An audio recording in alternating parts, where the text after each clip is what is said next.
સરકારી શિક્ષકોની ભરતી અંગે સૌથી મોટા સમાચાર સામે આવ્યા। ટેટ 1 પરીક્ષા અંગે નોટિફિકેશન જાહેર કરાયું। 14 ડિસેમ્બરના રોજ યોજાઈ શકે છે આ પરીક્ષા। ત્યારે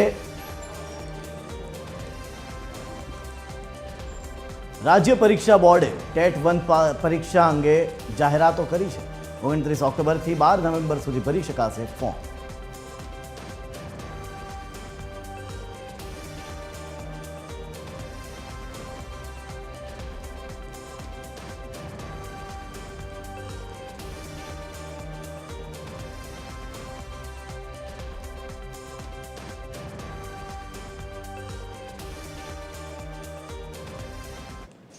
ત્યારે આજ અંગે આપણી સાથે વિસ્તારથી વાત કરવા માટે જોડાઈ ચૂક્યા છે સંવાદદાતા સંજય દવે। સીધા જઈશું સંજય પાસે।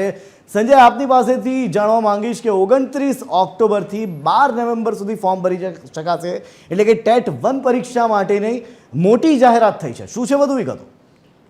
બિલકુલ, જે રીતે તમે હમણાં શરૂઆતમાં જ્યારે શરૂઆતમાં કહ્યું કે નવા નેતાઓના નામોની જાહેરાત થશે અને એ લોકોને દિવાળી થઈ જશે, એવી જ રીતે લાંબા સમયથી પરીક્ષાની રાહ જોઈ રહેલા ભાવિ શિક્ષકો, એસટી પરીક્ષા આપનાર ભાવિ શિક્ષકો માટે ખૂબ ખુશીના સમાચાર આવ્યા છે અને આ દિવાળી એમના માટે પણ ખૂબ જ જેને કહેવાય કે ખુશીના સમાચાર સાથે આવી છે।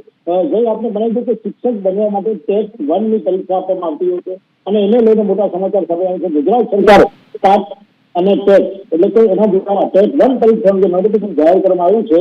એ 14મી ડિસેમ્બરે ટેટ પરીક્ષા યોજવામાં આવી છે તેવી શક્યતા છે। 29 ઓક્ટોબરથી 12 નવેમ્બર સુધી જે ફોર્મ ભરી શકાશે અને રાજ્ય પરીક્ષા બોર્ડ ટેટ 1 પરીક્ષા અંગે જાહેરાત કરી હતી। એ ટેટ 1 પરીક્ષાનું નોટિફિકેશન ટૂંક સમય સરકાર દ્વારા જાહેર કરવામાં આવ્યું છે। હવે ગઈ વાત કરીએ તો લાંબા સમયથી આ પરીક્ષાની રાહ જોતા ભાવિ શિક્ષકો જે છે ટેટ 1 ની પરીક્ષા આપવા માટે, એમના માટે ખુશીના સમાચાર છે। દિવાળી પહેલા જ સરકારે તેમને દિવાળી પરીક્ષા હોય એ પ્રકારનું અત્યારે દ્રશ્ય જોવા મળી રહ્યું છે અને એ પ્રકારની આખી વાત છે કે 29 ઓક્ટોબરથી 12 નવેમ્બર સુધી ફોર્મ ભરી શકાશે।